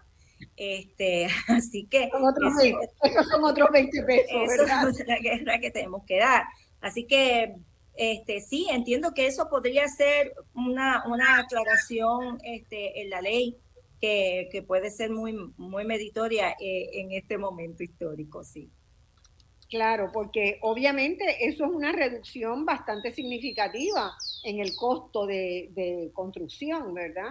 Si se eximen del costo de construcción de un proyecto de vivienda cooperativa, el IBU se va acercando cada vez más a la viabilidad, ¿verdad? Claro. Y si se crea un fondo nacional de recursos para vivienda cooperativa, damos otro pasito. Acá de lo que se trata es de identificar, ¿verdad?, cómo podemos llegar a generar una opción que en este momento tiene que tener mucha capacidad de construcción para atender el déficit de vivienda que hay, porque estamos hablando de un déficit muy importante de vivienda. Fíjense que nada más en viviendas que están construidas sin los permisos debidos, de esas que la gente hace porque tiene que resolver, que agarra, encuentra un pedazo de terreno y alguien le dice, pues, constrúyete ahí algo. Estamos hablando de que hay 75,000 unidades identificadas como unidades que están construidas sin los permisos adecuados. Son 75,000 unidades que ya hay nada más que de ese sector. Cuando empezamos a sumar los que no pueden pagar y que no tienen ese tipo de vivienda, que están en la calle o que se tienen que ir, estamos hablando de un déficit de vivienda de sobre 100,000 unidades fácilmente hablando. Sí, y bueno, y Marcia, lo que comentábamos ahorita, ¿verdad? Que hay otra cantidad que son también, digamos, decenas de miles de estructuras de unidades de vivienda que están abandonadas, incluso edificaciones, ¿verdad?, que están abandonadas, que no necesariamente hay que construirlas desde cero, ¿verdad?, esas cooperativas, claro, sino que se puede utilizar las estructuras existentes ya y sale mucho más económico y más barato para el Estado. Y además suelen estar en los centros urbanos, estas abandonadas, que ya tienen acceso a los servicios fundamentales de agua, luz, teléfono cercanos, ¿verdad? Eso es muy importante. Así que bueno, vamos poco a poco, yo creo que identificando elementos, lo importante es que haya voluntad. Ustedes todos han mencionado esa necesidad. Me parece pertinente añadir, en atención a la pregunta, búsqueda de alternativas, que hay dos cosas que caben mencionar aquí. Bueno, la primera es que existe, además de la Ley 239 del 2004, que es la Ley General de Sociedades Cooperativas, en el 2011 se crea la Ley 147, conocida como la Ley del Nuevo Modelo de Vivienda Cooperativa en el país. Perdóname, ¿cuándo se hizo esa ley? Está desde el 2011, la Ley 147 del 2011, conocida como Ley de Nuevo Modelo de Vivienda Cooperativa de Puerto Rico. Esta ley se crea con el propósito, y leo, de ofrecer una alternativa mediante la cual atender el déficit de vivienda de interés social en Puerto Rico, estimular la economía y optimizar la gestión pública en el cumplimiento de las funciones de desarrollo de cooperativas mediante el establecimiento de un nuevo plan de construcción, conversión, adquisición y o rehabilitación para la creación de cooperativas de vivienda. La ley, entre otras cosas, delegó funciones incluso al Departamento de Vivienda. Y bueno, hasta donde tengo entendido, la licenciada Torres me corrige si me equivoco, no se ha hecho uso todavía de la ley, tan siquiera para los pocos intentos que han podido haber desde entonces hasta el presente, ¿verdad? Por la formación de una nueva cooperativa de vivienda. A eso debo añadir también que recientemente me enteré que el sector de ahorro y crédito cooperativo hizo un desembolso sólido, estamos hablando de millones de dólares para la rehabilitación del hotel El Conquistador en Fajardo. Así que un poco apelando a lo que la licenciada decía y Heriberto Martínez al comienzo, ciertamente el gobierno tiene la capacidad, por lo menos a nivel de teórico, ¿verdad? Porque las leyes están ya escritas, para que si se unen las voluntades y si se quiere, ciertamente lo del Conquistador es un ejemplo de cómo, respondiendo al principio de cooperación entre cooperativas y el sector de ahorro y crédito que va en crecimiento, no solo en total de socios, sino en total de capital, se une de la misma manera para que se preste para la formación de cooperativas de vivienda. Yo creo que no hay limitaciones en ese aspecto. Licenciada, ¿está de acuerdo con eso? Sí, mira, la ley 147, como bien señala él, es del 2011,